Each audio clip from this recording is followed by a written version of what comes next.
Hello friends, स्वागत है आपका एक बार फिर से आपके अपने लीगल चैनल में।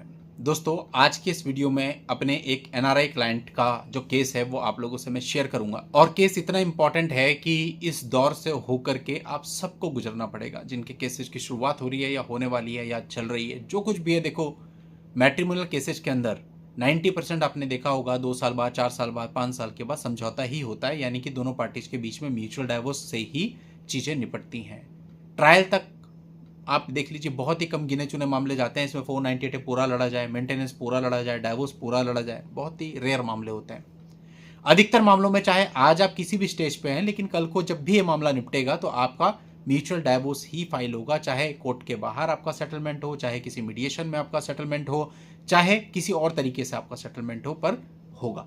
कम पैसे में हो, ज़्यादा पैसे में हो, सारी बातें अलग है, बट लास्ट में आपको म्यूचुअल डाइवोर्स की प्रक्रिया से होकर के गुजरना पड़ता है। तो एक हमारे क्लाइंट थे, वो हमारे से पिछले काफ़ी समय से, काफ़ी सालों से इवन जुड़े हुए थे। सारी चीज़ों में उन्होंने हमसे सलाह ली। चूँकि देश से बाहर थे तो बहुत ज़रूरी हो जाता है ऐसे में, क्योंकि बार बार ट्रैवल करना भी आसान नहीं होता। तो जो कुछ भी करते थे एक एक चीज़ पूछ करके करते थे, और बहुत आसानी से उन्होंने सारी चीज़ों को डील कर दिया और अपने ऊपर प्रेशर ज़रा भी नहीं आने दिया। इसका परिणाम ये हुआ कि लड़की वाले बहुत ही जल्द म्यूचुअल डाइवोर्स पे आ गए। मेरे हिसाब से 2 या ढाई साल के अंदर अंदर वो लोग म्यूचुअल डाइवोर्स पे आ गए।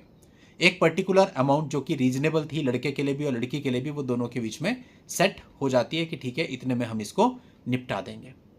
अब अगेन उन्होंने मुझे बोला कि सर, सारी चीज़ें सेट हो चुकी हैं और अभी म्यूचुअल फाइल होना है, आप गाइड करो। हमने उनको गाइड कर दिया, बता दिया आपकी पिटीशन में क्या क्या चीज़ें आनी चाहिए, सब कुछ सब हो गया।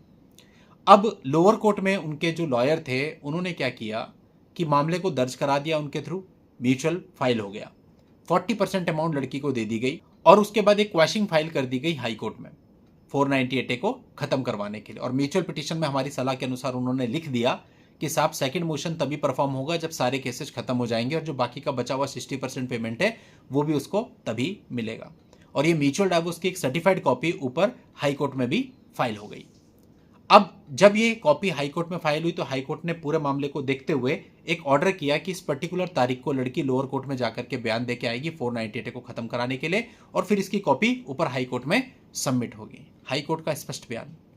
अब होता क्या है, उस पर्टिकुलर तारीख पर लड़की कोर्ट में अपियर तो होती है, लेकिन अपियर होने के बाद बोलती है कि मैं अपने बयान तब दूंगी जब मुझे बाकी के 60% भी मिल जाएंगे, यानी सेकंड मोशन हो जाएगा, वरना मैं अपने बयान नहीं दूंगी।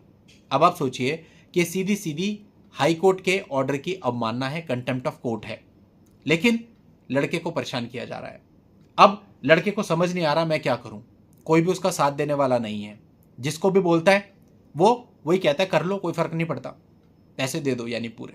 अब आप एक बात बताइए, 40% लेने के बाद जब लड़की कंटेम्प्ट ऑफ कोर्ट कर रही है, वो भी हाई कोर्ट के ऑर्डर की अवहेलना कर रही है, तो क्या पूरे पैसे लेने के बाद वो बयान देगी? इस बात की गारंटी है? कुछ भी नहीं। अभी तो 40% गया, फिर पूरा का पूरा 100% ही चला जाएगा। अब आप देखिए कि इन लोगों में पूरे तरीके से डर खत्म हो चुका।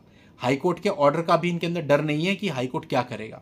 अब दोस्तों, बंदा कहता है कि साहब, मुझसे उस वक्त गलती हो गई, अब मेरे को कोई भी सपोर्ट करने को तैयार नहीं है। क्योंकि एक बार पहले उन्होंने मुझसे बात करी तो मैंने उन्हें राय दी कि आप हाईकोर्ट में एक एप्लीकेशन दो और उस ऑर्डर शीट की सर्टिफाइड कॉपी लगा दो जहां पर लड़की ये बोल के आई है नीचे की कोर्ट में, और हाईकोर्ट को बोलो कि साहब, स्पष्ट ऑर्डर था और उस ऑर्डर के बावजूद इसने उस ऑर्डर की अवहेलना करी है, कंटेम्प्ट ऑफ कोर्ट करी है, और फिर हाईकोर्ट इसके कान अपने आप खींचेगा।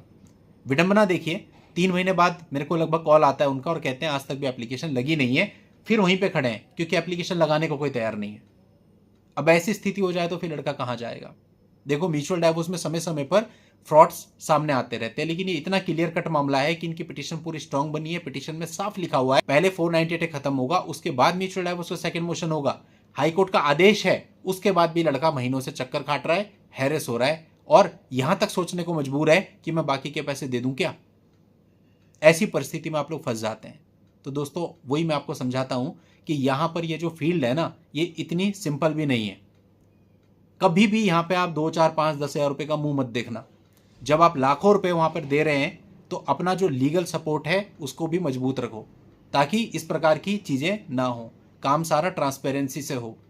अदरवाइज सब कुछ सही होते हुए ही दिक्कत आ जाती है। अब कारण क्या है इन सब चीजों का पता है? लड़का खुद मुझे कहता है सब कारण यह है मेरे से अतिरिक्त पैसे मांगे जा रहे हैं, और सबका उसमें कट है।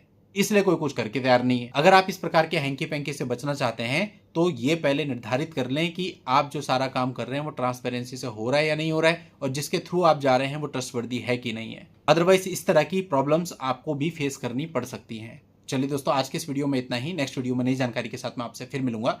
तब तक के लिए good bye and thank you for watching. Take care.